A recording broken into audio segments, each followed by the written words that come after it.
Samir Parwan, Sajuni Lakram, Meka Tiga, Anjali Hemram, masih haju lagi ada. गोजोन्थों नोंथांमोननि मिडियासिम जिहेतु बे सेन्ट्रेलनि निर्देश मथे प्रत्येक ब्लकआवनो बे इयुथ इशु माने वार्कार्स मिट बे जिनिसा सोलिबोगासिनो दं जाबोगासिनो दं दिनै बेयाव जुमदुवाराव जादों आरो बाव गोबां वार्कारफ्रा जोंहा सफैजोबदों बे जुमदुवार समितिनि उइलियाम नार्जारिनि आरो बहुद जाबावगौमोनदां आं दा खोनानो मोनदों जितु जोंहा नैबे जोंनि एगेन्स्ट पार्टि जितु इउपिपिएल पार्टिफ्रा माने वार्कारफोरखौ पाठायनानै गामिनिफ्राय फैनो गोनां माखासे जोंनि बिपिएफनि हान्जानि वार्कारफोरखौहाय बहुद होबथानानै दोनदों होननाय खोनादों आं थेवबो जादों जथेस्थ' दा बेखिनिया सोलिगासिनो दं जाय हक जोंनावथ' जिखि बेबहार खालामा जोंखौ जिखि बांखि नासया बिपिएफखौ नैबे मोनबा समस्तियाव दा बर्तमान कसुगाव सराइबिल आरो जमदुवार जों एसटि सिटआ मोनथाम बे एसटि सिटआव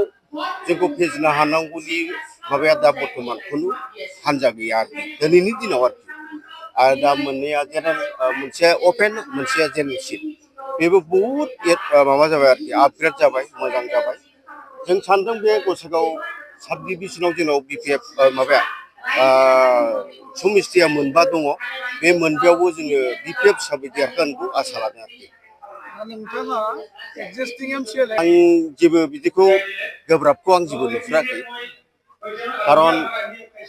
सरकार गैयाबाथ' नोङो एमसिएलए जानानै बारा खामानि मावनो हाया खारन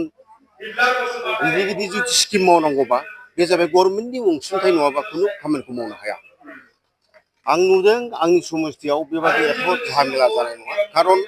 जेसेबां हादों आं पार्सनेलि बे खामानिखौ आं मावना होगासिनो दं जेरै लामा गाज्रि जानाय बबेबाफोर दालां गाज्रि जानायखौ आं बेखौ रिपेयारिं खालामना होगासिनो दं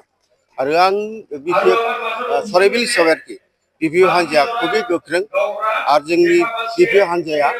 सराइबिलनिफ्राय खुनु दोरोडाखै साफा सानै बे लबिफोर थांदों बाखि जोंनाव दा आंनि समस्यायाव बुंनो थांबा टाउनाव बिजेपि बिराद दंमोन बिजेपिया दिनै लोब लोब आंनाव जइन जागासिनो दं हयथ' थानाय नंला आरोखि बिजेपिया बे टाउनावहाय आरो बे हाग्रा ओनसोलजोंबो अनेक इउपिपिएल दंमोन अनेक माने जइन जाखोमागासिनो दं हयथ' नैबे इलेक्सननि सिगां बहुद वार्कार फैबावगोन आरो जइन जाबावगोन आरोखि बेसेबांसो बाव दं 5,000 बाराखौ बुंनानै लाब गैया आं थांनाय बोसोराव 4,500 एबाबाव देरहादोंमोन एबारबो आङो 5,000 एबाबाव देरहागोन बेखौ आं लादों आरोखि